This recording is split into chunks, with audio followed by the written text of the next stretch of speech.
fa dia lozina loatra ary tia izay nitranga tany sambava tia tamin'iny andro ny omaly iny satria raha ny fantatra dia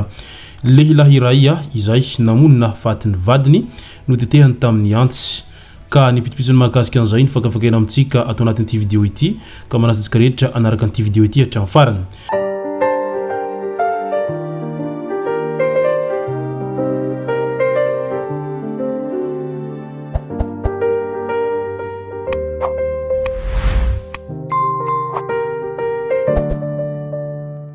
Nitonga tsy miaraba hono namantesitra ka dia faly miaraba isika rehetra mpanaraka tsy tapaka an'ity chaîne ity tenako amin'ity androandroany ity araka an'izay efa natsipiko zay dia ny mahakasika ny loza izay niseho tany sambava tany no tena iompanantsika atao anatin'ity vidéo ity fa milohan'izay dia tsara ihany marina izay resaka tsy fandripahalemana izay nisesisesy tato ato izay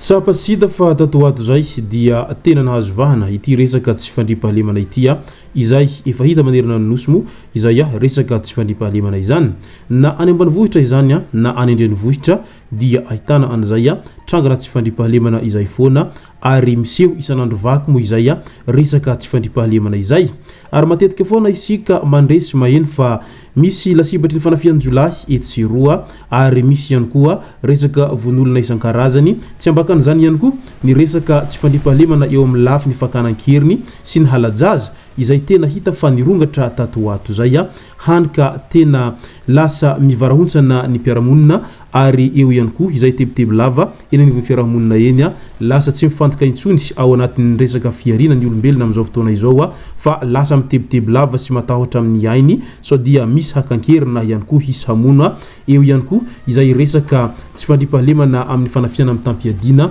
izay efa tsy tapona fenina tato ato zay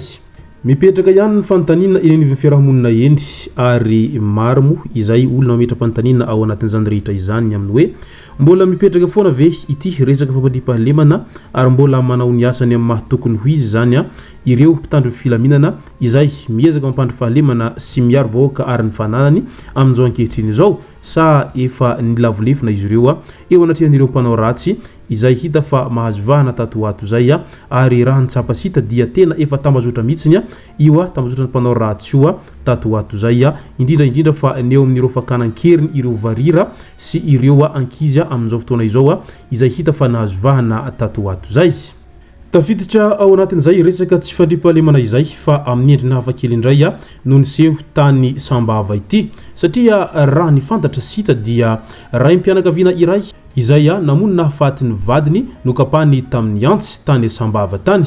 tamin'iny tolakandrony 12 jolay hitan'olona teny amin'ny parkazy tana amin'ny bimbo ilay ampamono ka asa raha efa nanomana teto-dratsiny izy ity fa tsy fantatra fa tamin'ity androandroany maraina ity dia fantatra fa misy biena taxi brousse izay sambava tana amin'ny anarana hita tao amin'ny Soatrans family lozana tsiravina no niseho tao amin'ny fokontany ambohitra kongona kominina ambonivohitry ny sambava tokony tamin'ny rora maraina tany hoany tamin'ity androany 20 jolay ity no nitranga ity loza ity araky ny vavavoaray dia voalaza fa nanafika tamin'ny antsy sy ny vadiny ilay rem-pianakaviana ka namoiny ihany teo ny hoewa ity vehivavy izay fantatra amin'ny anarana hoe Lizine ity naratra mafy ihany koa ny rafozambaviny izay fantatra amin'ny anarana hoe Jacqueline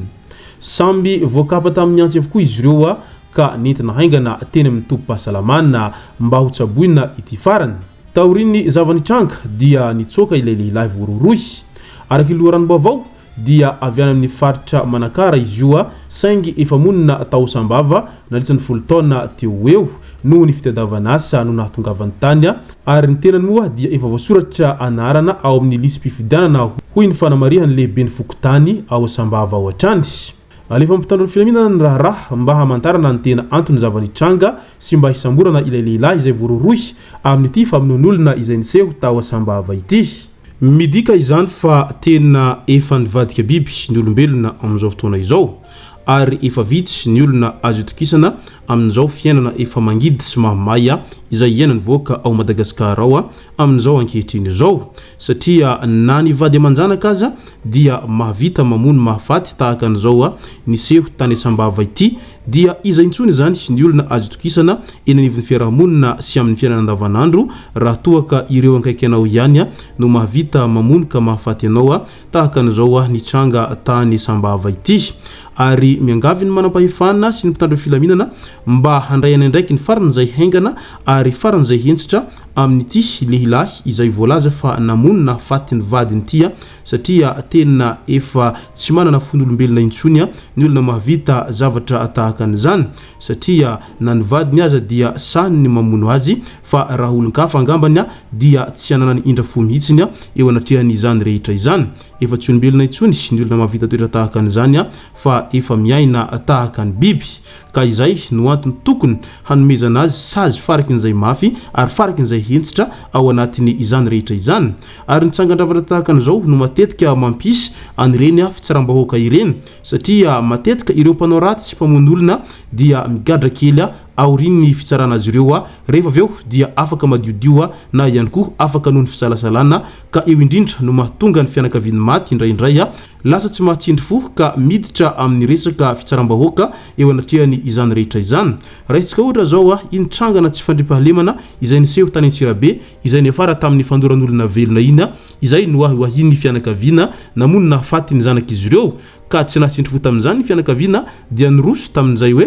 fitsaram-bahoaka izay izy ireo satria efa tsy matoky intsony ny fitsarana izy ireo matoa miditra amin'izay resaka fitsaram-bahoaka izay etsakilan'izay ihany koa iny resaka fitsaram-bahoaka izay niseho tany Mentrano voatsela kory iny dia niafara tamin'ny fandoran'olona velona ihany koa moa izay resaka tsy fandrimpahalemana izay niseho tany Mentrano tany satria nisy lehilahy iray izay voalazany ireo fianakaviana sy ireo fiarahamonina tao an-toerana fa namonona faty ny vehivavy iray izay mpanao cash point tany an-toerana tany ka nidiran'izy ireo tany amin'ny bureau mpitandro filaminana naka ilay lehilahy izay voarorohy tao anatin'izay hoe resaka famonondolona izay ary avy hatrany dia nidoran'izy ireo velona moa ilay lehilahy taoriny fatratrarin'izy ireo azy teo anatrehany besiny maro ary teo anatrehany mpitandro filaminana ihany koa moa no niseho izany rehetra izany ka izay no mahatonga ny vahoaka indraindray lasa tafiditra amin'izay hoe resaka fanaovana fitsaram-bahoaka izay satria feno loatra ny fo eo anatrehan'izany hoe havanao izay tianao ary tsy noeritreretinao faty akory dia maty noho ny eritreketriky ny sasany ary maty noho ny adalan'ny hafa ao anatin'izay hoe famonon'olona ninana tao izay ka izay ny tokony matematesin'ireo mpitandro filaminana hitady vaholana farakin'izay haingana mba ahatonga ny vahoaka handry fahalemana mba tsy hirosona amin'izay hoe fitsaram-bahoaka lava izay miseho eto sy eroa izay koa dia mangahery ny fianakaviana manamanjo amin'izao loza izay nahazo ny avan'izy ireo zao aingane hotratra soamantsara ilay mpanao ratsy ary aingane ihany koa handrem-piadanana ilay nindaosy-pahafatesana tao anatin'ity loza sy tranga izay niseho ity izay no masaka azona rozy tao anatin'ity vidéo ity tompoko lasy tompoko vavy misaotra rehetra nanaraka an'ity vidéo ity hatramin'ny farany azadino ny milaiky ny vidéo antsika ary tsara voatrany miabone amin'ny chaîne antsika mba afahanareo manaraka tsy tahapaka ny vidéo zay lefa nahito isan'andro tompoko lasy tompoko vavy makasitraka dia mirary soa